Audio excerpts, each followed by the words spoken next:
सुहाना सफ़र में एक बार फिर एक नई कहानी के साथ स्वागत है।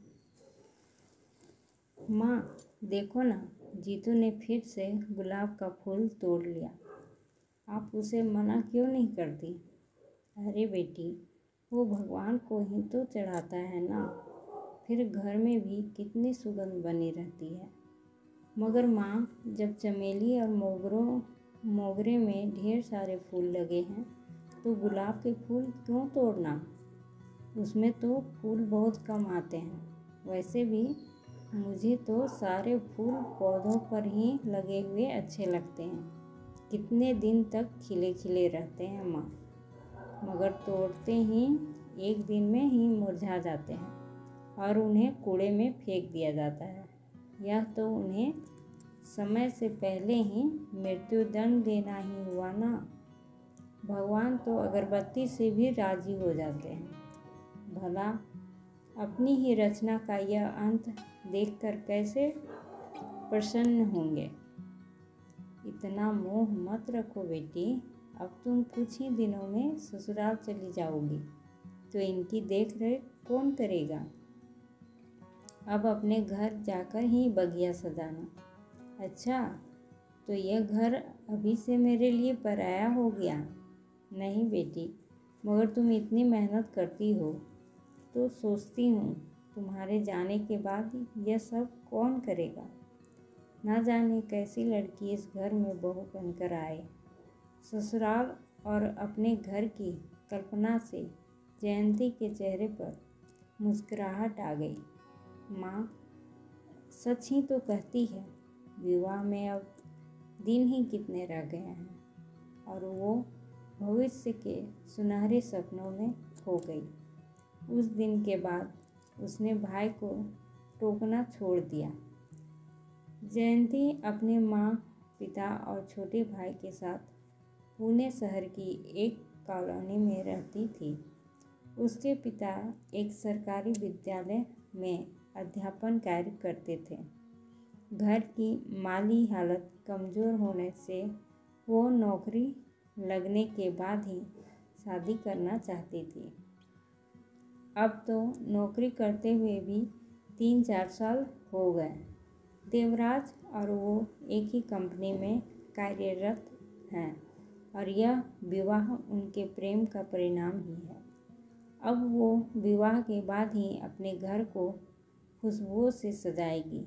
सोचते सोचते उसके होठों पर स्वतः सहज मुस्कुराहट उभर आई।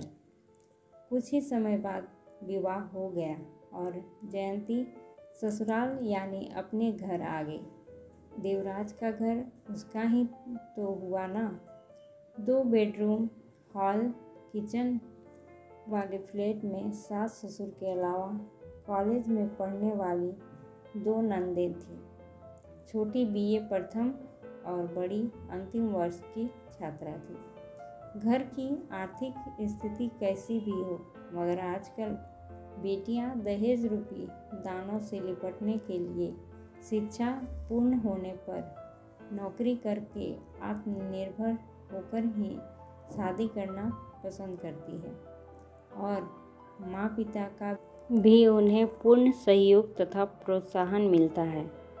जयंती को ससुराल में सब बहुत प्यार और सम्मान के साथ रखते थे। विजातीय होने के बावजूद सास ससुर ने बेटी की पसंद को महत्व देते हुए बिना किसी दान दहेज के विवाह की स्वीकृति इसलिए दी थी कि चलो, लड़की सुंदर, शिक्षित और कमाऊ है और बेटी को पसंद है। सास लगभग 55 वर्ष की थी, मगर स्वस्थ और चुस्त थी। उसे बेटी बेटी कहते न थकती और घर के सारे काम महरी की सहायता से स्वयं ही निपटाती। वो बस छोटे मोटे काम करके अपने कार्यालय चली जाती थी। ससुर जी ने हाल ही में नौकरी से ऐच्छिक सेवानिवृत्ति लेकर मिले हुए पैसों से यह 2 बेडरूम का फ्लैट खरीद लिया था। अब घर खर्च की सारी जिम्मेदारी देवराज पर थी। उसके कमरे की बालकनी काफ़ी बड़ी और चौड़ी थी। यह देखकर जयंती खुशी से फूली नहीं समाई। एक दिन अवसर देखकर उसने पति से उस परिसर को फूलों की सुगंध बिखेरते गमलों से सजाने की अनुमति मांगी, लेकिन उन्होंने गंभीर मुद्रा बनाकर कहा, देखो जयंती, इस कार्य में व्यर्थ ही काफ़ी खर्च हो जाएगा। एक बार सजावट तो ठीक है, लेकिन देखरेख के लिए माली भी लगाना पड़ेगा। घर खर्च ही खींचतान कर चल रहा है और अभी 2 बहनों के विवाह भी करने हैं। अभी कुछ समय के लिए यह विचार छोड़ दो। लेकिन देव, मैं इस कार्य के लिए किसी से पैसे नहीं लूँगी। बगिया की देखरेख की सारी जवाबदारी मेरी होगी। जयंती ने आशा भरी निगाहों से उसे निहारते हुए कहा, तुम अब पराई तो नहीं जयंती, अपना पैसा अभी बैंक में ही रखो, समय पर काम आएगा। देव की तंगदिली पर जयंती सोच में पड़ गई। इस काम के लिए इतना भारी खर्च तो होता नहीं, फिर क्यों अपनी कमाई का पैसा वो अपनी इच्छा से खर्च नहीं कर सकती। उसका मन एक वारगी बुझ सा गया, मगर अभी वो नहीं थी। अतः अपनी इच्छा को फिलहाल मन में ही दफन कर दिया। 2 वर्ष हंसी खुशी बीत गए। बड़ी ननद अब पढ़ाई पूरी करके प्रतियोगी परीक्षाओं की तैयारी में लग गई थी। तभी उसके लिए एक संपन्न घर से रिश्ता आया।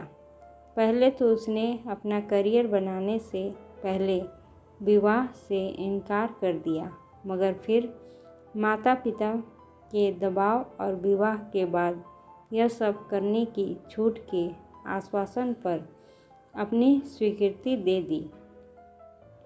बड़ी धूमधाम से सगाई की रस्म पूरी हुई और शीघ्र ही वर पक्ष की मांग के कारण विवाह की तैयारियां भी शुरू हो गई। आज रविवार यानी छुट्टी का दिन था। सबकी दिनचर्या भी छुट्टी के दिन देर से शुरू होती है, मगर प्रकृति प्रेमी जयंती इस दिन जल्दी उठकर नीचे सोसाइटी के ही भ्रमण पथ पर सैर के लिए निकल जाती है।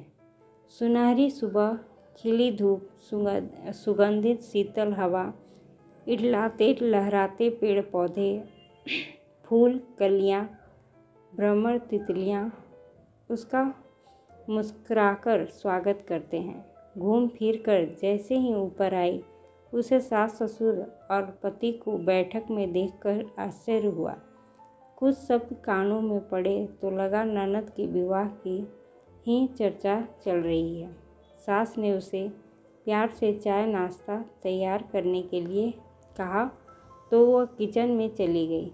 छुट्टी के दिन वैसे तो शाम को अक्सर वो देव के साथ कभी मूवी देखने तो कभी लंबी सैर पर बाहर चली जाती है, तो रात्रि भोजन भी बाहर हो जाता है और उसे थकान उतारने का समय मिल जाता है। आज भी वे बाहर तो गए, मगर देव की गंभीर मुद्रा देखकर जयंती परेशान सी हो रही थी। घर आते ही जयंती ने कारण पूछा, क्या बात है देव, आज इतने गंभीर क्यों हो? कोई समस्या है तो मुझे भी बताओ, शायद कुछ सहायता कर सकूं। जयंती, तुम तो जानती ही हो कि बहन के विवाह की तैयारियां चल रही है। आज सुबह उसी सिलसिले में माँ पिता से चर्चा हुई। बड़े घर से रिश्ता जोड़ा है तो विवाह के लिए भी खासी रकम जुटानी होगी। पिताजी ने अपना सारा पैसा यह घर खरीदने में लगा दिया। अब गृहस्थी मेरी कमाई से किसी तरह चल रही है। इस समय हमें तुमसे आर्थिक सहयोग की अपेक्षा है। मगर देव, मैं क्या सहायता कर सकती हूँ भला? तुम तो जानते ही हो कि खाते की सारी जमा रकम जो विवाह के लिए जोड़ी थी, मैं हनीमून के समय तुम्हें सौंप चुकी हूँ। जयंती, तुम अपनी नौकरी के आधार पर बैंक से लोन ले सकती हो। अगर मैं लोन लूँगा तो किस्तें चुकाने के लिए घर के खर्चों में कटौती करनी पड़ेगी, जो संभव नहीं है। यह तुम क्या कह रहे हो देव? मैं नौकरी आत्मनिर्भरता के लिए कर रही हूँ। लोन लेने के बाद तो लंबे समय तक किस्तें चुकानी पड़ेगी। फिर जब हमारा परिवार बढ़ेगा तो मैं नौकरी छोड़ भी सकती हूँ, अतः यह रिस्क नहीं ले सकती। बहनों का विवाह उनकी नौकरी लगने के बाद भी किया जा सकता है। मगर जयंती, तुम्हारा भविष्य मुझसे जुड़ा हुआ है ना, और मैं जब तक अपनी पारिवारिक जवाबदारियां से मुक्त नहीं हो जाता, परिवार बढ़ाने के पक्ष में नहीं हूँ। क्या तुम्हें मुझ पर विश्वास नहीं है? विश्वास ना होता तो तुमसे विवाह ही क्यों करती देव? मगर कल किसने देखा है? कल की चिंता मुझ पर छोड़ दो जयंती, प्लीज़। मैंने तुम्हारे भरोसे पर ही माँ पिता को बेफिक्र रहने का आश्वासन दिया है। मेरे माँ पिता ने अंतर्जातीय विवाह होते हुए भी बिना दहेज अपनी सहमति दी, तो तुम्हें भी सहयोग करके उनकी भावनाओं का सम्मान करना चाहिए। जयंती समझ गई कि सुबह की बैठक में उससे रकम हथियाने के लिए भावनात्मक जाल बुना गया है, मगर वो भी आजकल की हवा का रुख खूब पहचानती थी। उसने दो टूक उत्तर दिया, देखो देव, तुम अपनी पूरी कमाई का खर्च घर के लिए दे देते हो, इसमें मुझे कोई एतराज़ नहीं, और मैं अपने निजी खर्च के अलावा घर की छोटी मोटी आवश्यकताओं के लिए भी यथासंभव सहयोग के लिए पीछे नहीं हटूंगी। मगर लाखों का लोन लेकर मैं अपने पैरों पर कुल्हाड़ी नहीं मार सकती। मुझे अपनी कमाई अपनी इच्छा से खर्च करने का पूरा अधिकार है, और मैं इस अधिकार में किसी को सेंध नहीं लगाने दूंगी। विवाह से पहले तुमने ऐसी कोई शर्त भी नहीं रखी थी कि मेरी कमाई का पर मेरा हक नहीं रहेगा। अगर मैं समझ सकती कि मुझसे दहेज इस रूप में वसूला जाएगा तो मैं हरगिज़ तुमसे विवाह ना करती। नाक को सीधे पकड़ो या हाथ घुमाकर, एक ही बात है। मेरे माँ पिता मेरे लिए दहेज जुटाने की क्षमता नहीं थी, मगर उनके ही प्रोत्साहन और सहयोग से मैं इस मुकाम तक पहुँची हूँ। मुझे तुमसे ऐसी उम्मीद नहीं थी जयंती। अगर तुम्हारा यही फैसला है तो इस घर में तुम्हारे लिए कोई जगह नहीं। कहते हुए देव कमरे से बाहर निकल गया। देव का जवाब सुनकर जयंती जड़वत रह गई। अगर देव का प्यार और जीवन भर साथ निभाने की कस्में स्वार्थ सेतु पर ही टिकी हुई थी, तो वो भी हार नहीं मानेगी और ऐसे दहेज लोभी को सबक सिखा कर रहेगी। यह सोचकर उसने हिम्मत से काम लेते हुए तुरंत टैक्सी के लिए फ़ोन करके अपने गहने कपड़े पैक किए और घर छोड़कर निकल पड़ी। सास ससुर उसे जाते हुए देखते रहे, मगर उसे रोकने का प्रयास किसी ने नहीं किया। शायद वे सारा मामला भाप गए थे। आखिर यह सब उनकी मिली भगत का ही तो परिणाम था। जयंती को सामान के साथ टैक्सी से अकेले उतरते देखकर माँ पिता एक दूसरे को सवालिया नज़रों से देखने लगे। जयंती ने अंदर आकर उनको प्रणाम किया और सब एक साथ बैठक में आ गए। माँ पिता के पूछने पर उसने भरे गले से सारी दास्तान कहकर सुनाई।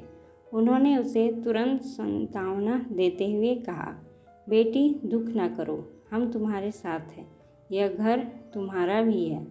मगर जयंती समझ गई थी कि बेटियों का कोई घर नहीं होता, चाहे इस बात को माँ पिता को मजबूरी में ही कहना पड़ता होगा कि यह घर उनके लिए पराया है, क्योंकि उन्हें पति के घर जाना होता है और पति का घर, वो भी सारे त्याग तपस्या के बावजूद, उनका नहीं हो सकता। जब चाहे उन्हें प्रताड़ित और अपमानित करके बाहर कर दिया जाता है। इन 2 वर्षों में भाई का विवाह हो चुका था। वो भाई के विवाह में सिर्फ 4 दिन के लिए देवराज के साथ आई थी और उसके बाद पहली बार ही मायके आई थी। भाभी सुंदर और नर्म व्यवहार वाली थी। जयंती अपने पुराने दिनों को ढूंढती हुई घर के कोने कोने को अपनी व्यथा सुनाने लगी। आंगन में उसके पसीने से पाली पोसी हुई बगिया का नामो निशान तक नहीं था, जबकि पिछली बार सब कुछ यथावत था। जयंती को दुख तो हुआ, मगर उसने लापरवाही से सिर झटक दिया।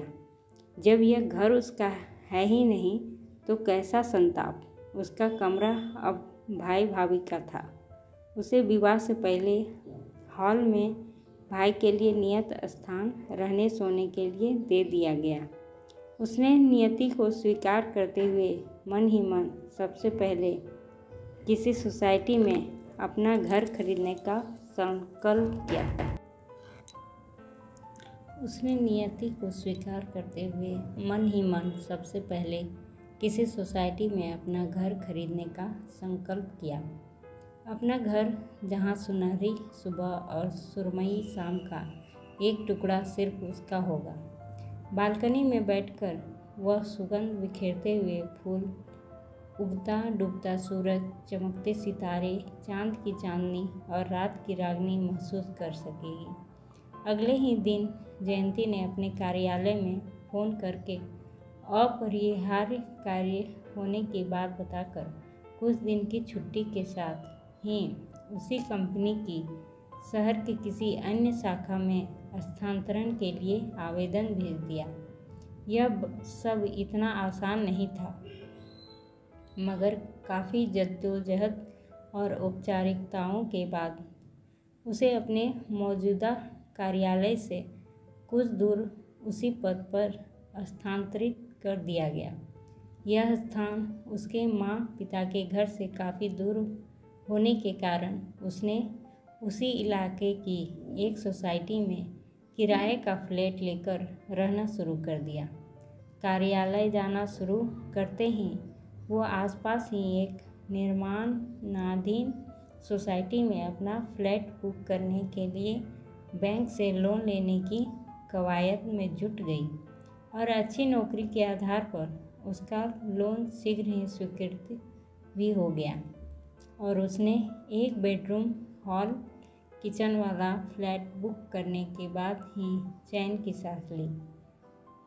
लगभग 2 वर्षों में फ्लैट पूरा हो गया और कुछ समय साज सज्जा में गुजर गया। अकेली यह सब करते करते जयंती शारीरिक और मानसिक रूप से थक चुकी थी, मगर संतुष्ट थी कि उसका अपने घर का एक संकल्प पूरा हो चुका है।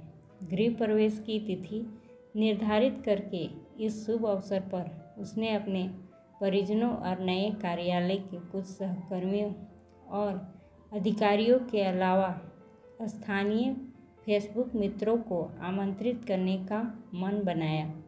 अपना फेसबुक खाता वो विवाह के बाद ही निष्क्रिय कर चुकी थी, अतः उसे फिर से सक्रिय करके उसने अपने विशेष मित्रों की सूची बनानी शुरू की। इस प्रक्रिया में उसे अपने कॉलेज में साथ पढ़ने वाली प्रिय सखी विभा रानी, जो उससे 6 महीने पहले ही विवाह करके पति के साथ अमेरिका चली गई थी, ऑनलाइन दिखाई दी। जयंती ने तुरंत उसे मैसेज भेजा तो तत्काल उत्तर भी आ गया। हाय हेलो के साथ ही चैट पर बातें शुरू हो गई। रानी, काफ़ी लंबे अरसे से हमारी बातचीत नहीं हुई। बताओ सखी, कैसी गुजर रही है? अमेरिका में पतिदेव कैसे हैं और बाल बच्चे? जयंती ने एक साथ प्रश्न दागते हुए पूछा। जयंती, मेरा विनय से तलाक हो चुका है और मैं 15 दिन पहले ही भारत वापस आ गई हूँ। मुझे वहाँ की सभ्यता और संस्कृति बिल्कुल रास नहीं आई। विनय का नित्य नई औरतों के साथ खुलेआम घूमना फिरना मुझे चैन से जीने नहीं दे रहा था।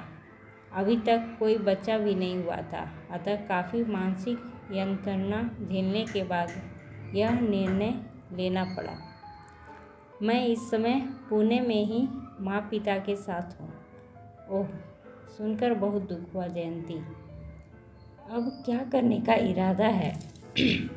कुछ दिन पहले पुणे के ही एक फेसबुक मित्र ने मेरी व्यथा कथा सुनकर मेरे साथ विवाह की इच्छा प्रकट की और साथ ही अपनी कंपनी के एक रिक्त पद पर नियुक्ति करवाने का वादा भी किया। उसकी पत्नी अमीर घराने से थी। कुछ समय पहले राजा की सीमित आय के कारण उसे छोड़कर चली गई थी। मैंने उससे अपने और उसके परिजनों के सामने ही मिलकर बातचीत की और सबकी साझा सहमति से हमारी सगाई हो गई। 15 दिन बाद हमारी शादी भी होने वाली है। तुम तो ऐसी गुम हुई कि फिर ढूंढे नहीं मिली, फ़ोन से भी संपर्क नहीं हो पाया। वो क्या है रानी कि विवाह के बाद कुछ समय निजी ज़िंदगी जीने की इच्छा से मैंने अपना मोबाइल नंबर बदलने के अलावा फेसबुक खाता भी निष्क्रिय कर दिया था, पर अब फिर वापस आ गई हूँ अपने मित्रों के बीच। तो क्या अब निजी ज़िंदगी से ऊब गई हो? विभा रानी ने परिहास के स्वर में पूछा। मेरी कहानी बहुत लंबी है रानी, सामने मिलने पर सब विस्तार से बताऊंगी। मैंने नया फ्लैट खरीदा है और अगले सप्ताह ही गृह प्रवेश के अवसर पर कुछ पुराने विशेष स्थानीय मित्रों को आमंत्रित करने के लिए ही मैं फेसबुक पर सक्रिय हुई हूँ। अब तुम पुणे में ही हो तो तुम्हें इस अवसर पर आवश्यक रूप से आना है। साथ ही अपने राजा को भी ले आना, तो उनसे भी परिचय हो जाएगा। जयंती ने गंभीर स्वर में अपनी बात कही। अवश्य सखी, मुझे तुम्हें फिर से पाकर इतनी प्रसन्नता हो रही है कि शब्दों में बयान नहीं कर सकती, और तुम्हारी कहानी सुनने के लिए भी उत्सुक हूँ। जयंती ने उसे अपने फ्लैट का पता और नया मोबाइल नंबर नोट करवाया और आने का वादा लेकर विदा ली।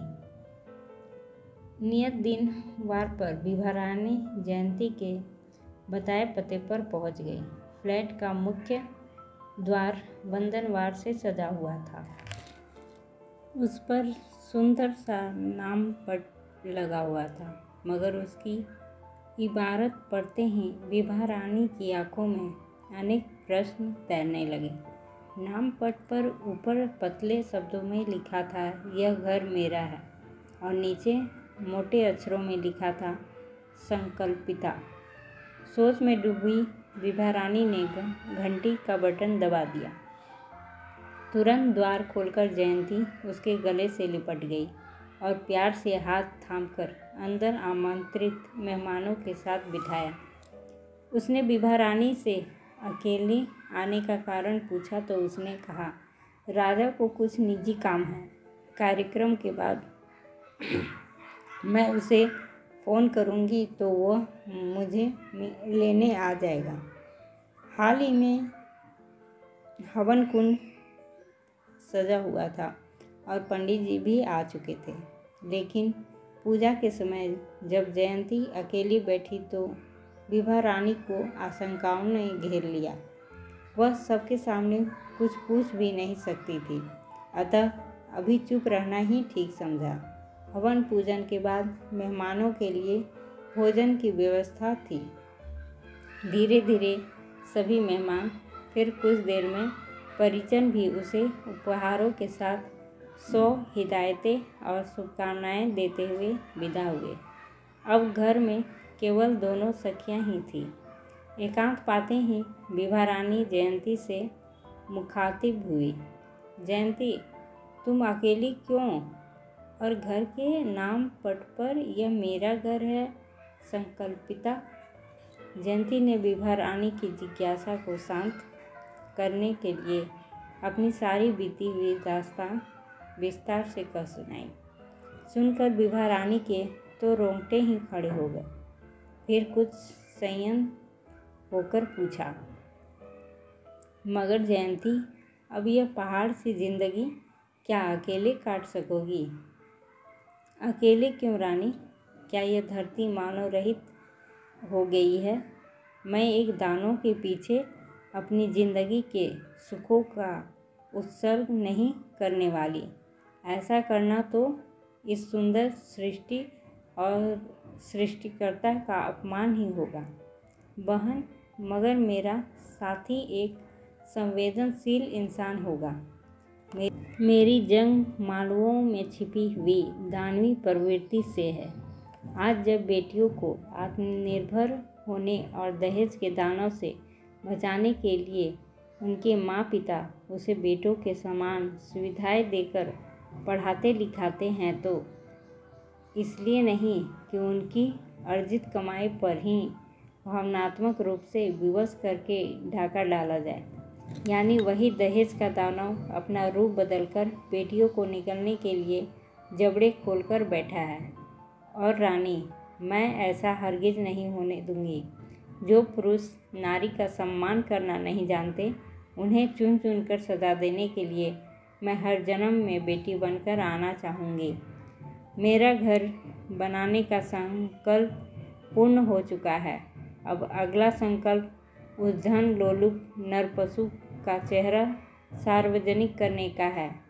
इसी कारण नाम पट पर संकल्पिता लिखवाया है।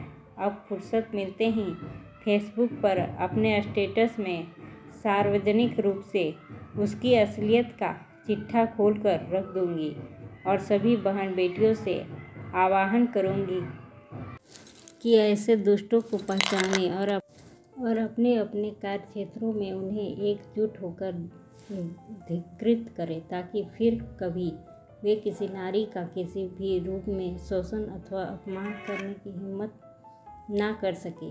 देखती हूँ कि मेरे अभियान में कौन कौन मेरा साथ देता है। मैं तुम्हारी हिम्मत की दाद देती हूँ सखी, मैं सदैव तुम्हारे साथ हूँ। विभा रानी ने कह तो दिया, मगर सोच में डूब गई। क्या उसके साथ भी ऐसा हो सकता है? राजा ने उसे अपने ही कार्यालय में एक खाली पद पर नौकरी दिलाने का वादा किया है। कहीं यह भी उसी दहेज वसूली का हिस्सा तो नहीं? वो आज ही राजा से स्पष्ट बात करेगी, ताकि आगे मनमुटाव ना हो। तभी उसके मोबाइल की घंटी बजी और राजा का नाम देखकर उसके चेहरे पर मुस्कान आ गई। राजा उसे लेने आ गया था और बिल्डिंग के बाहर उसका इंतजार कर रहा था। विभा रानी ने जयंती से कहा, वो नीचे से राजा को लेकर आ रही है।